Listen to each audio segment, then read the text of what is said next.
Welcome to question number 12. If the mean and the standard deviation of the numbers x, 2.54, y, and 7 are 4, and the root of 31 on 10 respectively, we have to find the values of x and y in the case where y is greater than what? X. So let's begin with the information we have. We can begin with the mean, which is equals to the summation of all numbers divided by n, and the numbers are x plus 2.5 plus 4 plus y plus 7 divided by the number of items 1, 2, 3, 4, 5. So we have 5. Remember, this expression is the mean given to us as 4. So this 4 is here. Let's compute this already. This is going to be 11. So I have x plus y plus 13.5 divided by what? 5. Remember, here we can do cross multiplication. So that will imply that this becomes 20 equals to x plus y plus 13.5. But we need the x plus y as the variable. So x plus y should be equals to 20 minus 13.5, right?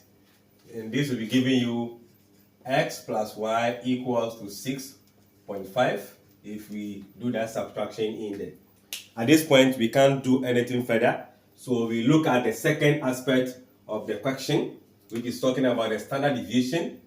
Let's see, standard deviation. Remember, the symbol is this, which is equals to the root of sigma x minus the mean all square divided by what? N. This value is also given to us already as this. Now, working with the square root will be a little bit problematic. So we are going to convert from the standard deviation into variance, as in squaring both sides. Let's say we said this is equals to the root of 31 on 10. If you square both sides, then your variance, this square, it become the sigma x minus x bar all square over n equals to 31 point what? 31 over 10, which will be 3.1. So now this and this square root is gone. So we can look at this expression, which is equal to this, taking care of the square root from the question also. We can deal with that. We need to find the deviation in the numbers since we know the mean. I'll pick it one by one. So I can look at the deviation. So this is where I'm having the square. So the first one should be x minus the mean all square. The second one should be, can I get space? Okay, let me go down. 2.5 minus 4 all square. Let me go to 4 minus 4 all square. Y minus 4 all square. And 7 minus 4 all square. In the space of this, we have an expression we can expand. But let's focus on this also. This will be 2.5, right? It will be 2.5 all square, giving us I think 6.25. 25 square is 625. So I think we can do that cross check and see. This will be 0 totally. I think the power is 2, so 0. This will still remain the same. Here is going to be 3. So we have 3 square equals what? 9. Remember what you're looking for, summation. So we are going to add all these numbers together, which will be equal to this if divided by what? The 5. So right from here, let's see, we are picking, so we pick all of them at once. Okay, let me pick all at once. Sigma x minus x bar squared divided by n should be equals to the summation, right? Which will be x minus 4 all squared. Let's pick this one. Y minus 4 all squared. Let's add all of them. No, this is 2 plus this will have been 1 point. This is 1 point. And if it is 1 point, that will be 15. So 2, 2, 5. So this will be 2, not 6. So it will be 2. So now we are adding the whole numbers. 2.25 plus 0 plus this. That will be 11.25. So I have 11.25. All this divided by what? 5. And this result is the same as what? The 3.1. So in this place, I have my 3.1.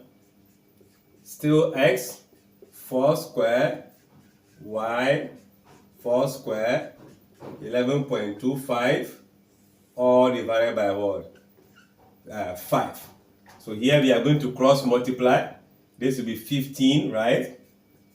0.5 equals to x, 4 squared, y, 4 squared, 11.25.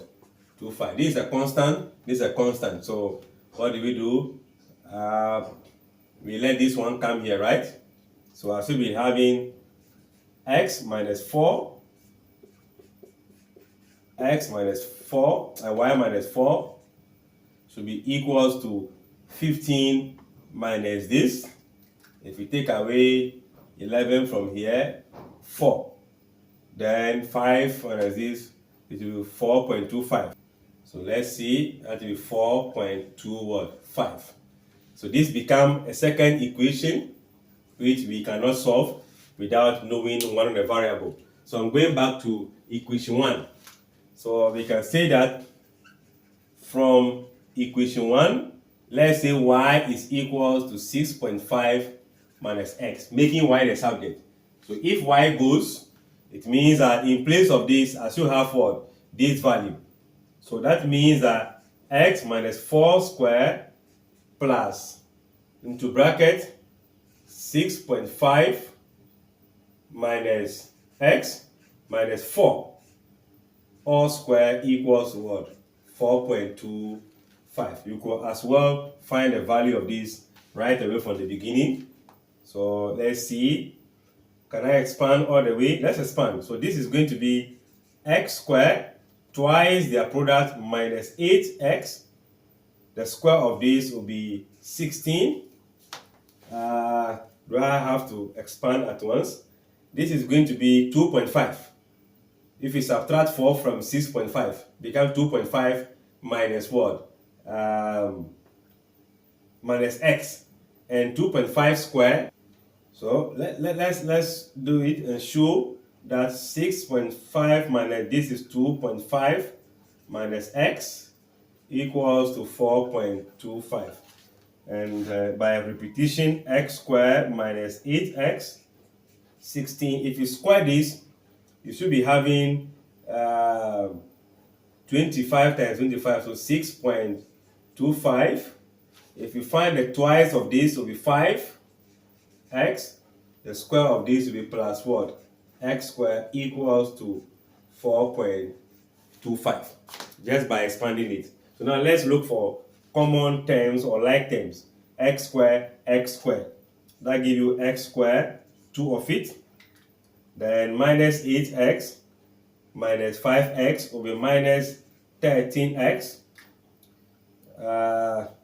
16 plus this.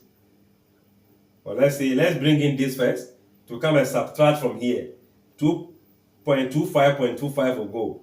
I'll be left with 2. 2 plus this will be 18. Leaving what? 0. So this becomes a quadratic expression we need to expand. Finding 2 times 18, which is what? 30. Finding 2 factors of 30. When you add, you get 13 negative. So the 2 factors must be negative. So negative 9 and negative 4. By multiplication, I will get this. By addition, I will get what? Minus 13. So right from here, remember I always deal with the shortcut when I want to deal with quadratic as a whole, as a question, but I find it in a given question. So my solution or the root is going to be in these two brackets equals what? 0. So x minus the first factor, which is negative, x minus the second factor, which is this. But because we use the 2 to multiply the 18, I divide here by what? 2, here by 2. Meaning x minus 9 on, let me just say, 4.5 is 0, or x minus 2 is what? 0. So at this point, I can say that x is equals to 4.5, or x is equals to what? 2. So if this is the case, these are the values of x, but we need the values of y also. So we can say that when x is 4.5, y is going to be 6.5 minus what? 4.5. Remember the first equation, y equals to x plus y equals to 6.5, meaning y equals to 6.5 minus what? X. And your result will give you nothing but 2. And when x equals to 2, y become 6.5 minus 2, which is what? 4.5. So it means that the values of x and y are alternating. But the question mentioned that the x is smaller than what? The y. So therefore, we can only conclude and say that the values of x and y are going to be 2 and 4.5 respectively. Even though x is also 4.5, but we want the value of x that is smaller than the value of y. So this is the actual answer per the question. But in general, both values alternate. I guess the principles employed in this is understood, but you take your time, watch the video step by step, and I hope you understand. Like, share, comment, and come back for question 13.